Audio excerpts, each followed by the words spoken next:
petit historique de comment les choses se sont déroulées. Alors en 2008, on achète un terrain dans un village un petit peu à 2 heures de Yaoundé. On achète un grand terrain de 35 hectares et donc on se lance dans l'agriculture de la bananeraie. Par contre, on fait de l'agriculture biologique, donc sans engrais, sans pesticides, rien. La première grosse erreur qu'on a commise, c'est qu'on a sous-estimé l'importance de comprendre comment les affaires se passent en Afrique. On avait vécu pendant de très longues années en Europe. Nous sommes partis en tant qu'enfants, donc on revient adulte. Il y a plein de choses qui se sont passées dans le pays dont on n'est pas au courant. Même si on venait régulièrement en Afrique en vacances, c'est très différent de revenir s'installer pour créer un business. Malgré toutes les recherches, les études de marché qu'on a fait en amont, en Afrique, il faut faire face à des réalités auxquelles on n'était pas préparé. J'entends par là la corruption, le manque de main-d'œuvre qualifiée, la mentalité de notre mentalité en Afrique, par rapport au travail, par rapport au vol, et surtout la gestion au quotidien. Nous avons fait la grosse erreur de ne pas nous adapter au fonctionnement des entreprises agricoles au pays. Je vais vous donner un exemple.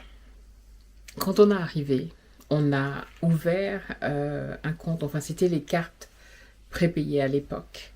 On a pris un gérant à qui on a remis cette carte. On a mis une petite voiture à sa disposition parce que il était à Yaoundé, il fallait se déplacer pendant à 2 heures de là. Il fallait faire les achats pour le champ, etc. Donc on a voulu donner au gérant une aisance de pouvoir facilement aller à la plantation, à faire les achats et gérer l'équipe sur place. On a mis un budget à sa disposition tous les mois. Ça nous a coûté très cher parce que ce qu'on n'avait pas compris, ce qu'on s'était dit, c'était qu'en mettant les gens à l'aise, d'accord, les gens au Cameroun sont payés, les ouvriers sont payés, à l'époque c'était, on trouvait même des ouvriers payés à 25 000 francs, 30 000 francs, on se disait si on les payait un peu plus que la moyenne et qu'on leur donnait un bonus à chaque fois qu'il y avait un profit dans la récolte, on leur donnait un pourcentage et qu'on les mettait à l'aise, donc on fournissait la ration, on fournissait les soins aussi si quelqu'un était malade, donc on prenait en charge, etc. On s'est dit si on met les gens à l'aise, ils vont vouloir rester, ils ne vont pas vouloir voler, etc. Eh bien, on s'est complètement mis le doigt dans l'œil. Le premier gérant qu'on a pris, il s'est tiré avec la voiture, il s'est tiré avec la carte, vidé le compte et on ne l'a plus jamais revu. Alors, l'autre grosse erreur qu'on a commise, c'est d'investir plein pot, d'investir massivement dès le départ. C'est-à-dire de mettre tous nos œufs dans le même panier. Vous allez me dire, mais ça c'est le b.a.-ba, ne pas mettre tous ses œufs dans le même panier. Ok. C'est notre expérience, ce sont nos erreurs, que je veux vous conter ici. Et mon mari est quelqu'un qui est passionné d'agriculture et c'est quelqu'un qui est passionné de son pays. C'est quelqu'un qui a étudié énormément l'agriculture. Et donc on savait que l'agriculture, c'est un domaine qui marche au Cameroun. Il y avait une demande qui était là, il y avait une forte demande qui était là. Quand on a étudié la faisabilité du projet, c'est un projet qui donnait. On avait aussi l'ambition de travailler avec le Gabon. L'erreur ici, c'est que avant de se lancer et d'investir sur les 35 hectares, on aurait dû avant tout tester une petite parcelle. Bien entendu, on n'a pas investi tout d'un coup, d'accord? On n'avait pas le budget pour ça. On l'a fait de manière graduelle, mais toujours dans l'intention d'investir sur les 35 hectares. Mais on a commencé très lourd, ok? Parce qu'on aurait dû tester sur une petite parcelle et tester surtout le processus du début à la fin, c'est-à-dire avant la récolte, de s'assurer d'avoir déjà des acheteurs. C'est vrai qu'on avait un grand nombre de Bayam Sayed Lam avec qui on avait pris contact de restaurants etc. Parce qu'on ne voulait pas faire dans le détail, on voulait faire dans le gros, d'accord? Donc pour nous, les païens pouvaient venir sur place, on donnait le plantain à 1000, 2000. C'était de très très gros régimes parce que ce qu'on voulait, c'était de gagner sur la quantité et non pas aux mesures. Vraiment comprendre le processus de la récolte à la vente, ok, avant de se lancer massivement. Ce qui nous a fait échouer, c'est pas tellement que le plantain ne se vendait pas, c'est qu'on n'était pas à 100% sur place. On était en ville, on venait 1 à 2 fois par semaine, mais on ne dormait pas sur place. Pour vous dire, au début, on venait juste en début 2008, 2010, etc. On n'était pas au pays. On venait pour une période donnée, 3 semaines, le temps de vacances. On donnait des instructions, on laissait le budget et après c'était les gérants qui devaient gérer la plantation et nous envoyer des photos, des vidéos pour montrer la progression du travail.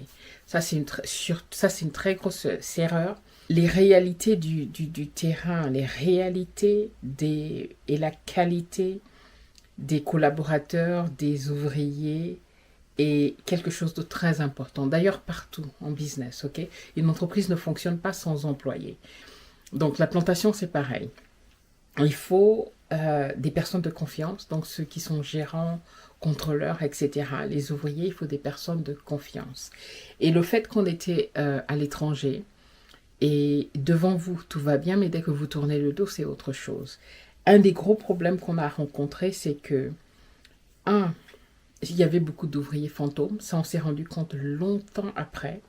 C'est-à-dire qu'on vous parliez au gérant, il vous montrait des photos, mais ça peut être la même parcelle qu'on vous montre, ou ça peut être même un champ qui n'est pas le vôtre qu'on vous montre.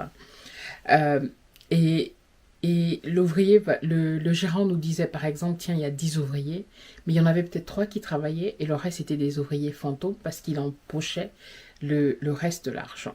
Ok. À la fin, on a demandé une pièce d'identité pour chaque ouvrier, mais il faut savoir que dans beaucoup de pays d'Afrique, ok, notamment au Cameroun où nous, on s'est lancé dans le business, la corruption est à tout niveau, à tous les niveaux. Ce qui fait que même avec des preuves qu'on vous envoie pour vous montrer que les choses avancent, tout ça, ça peut être falsifié. Donc on a payé pendant longtemps pour des ouvriers qui n'existaient pas. Parce qu'on pouvait rester en Europe pendant 3 à 6. Je pense que la première année, on venait en Afrique peut-être 2 fois par an, mais c'est pas assez pour suivre un projet, surtout d'une dimension telle que celle-ci, et de confier son argent à des ouvriers ou à des gérants.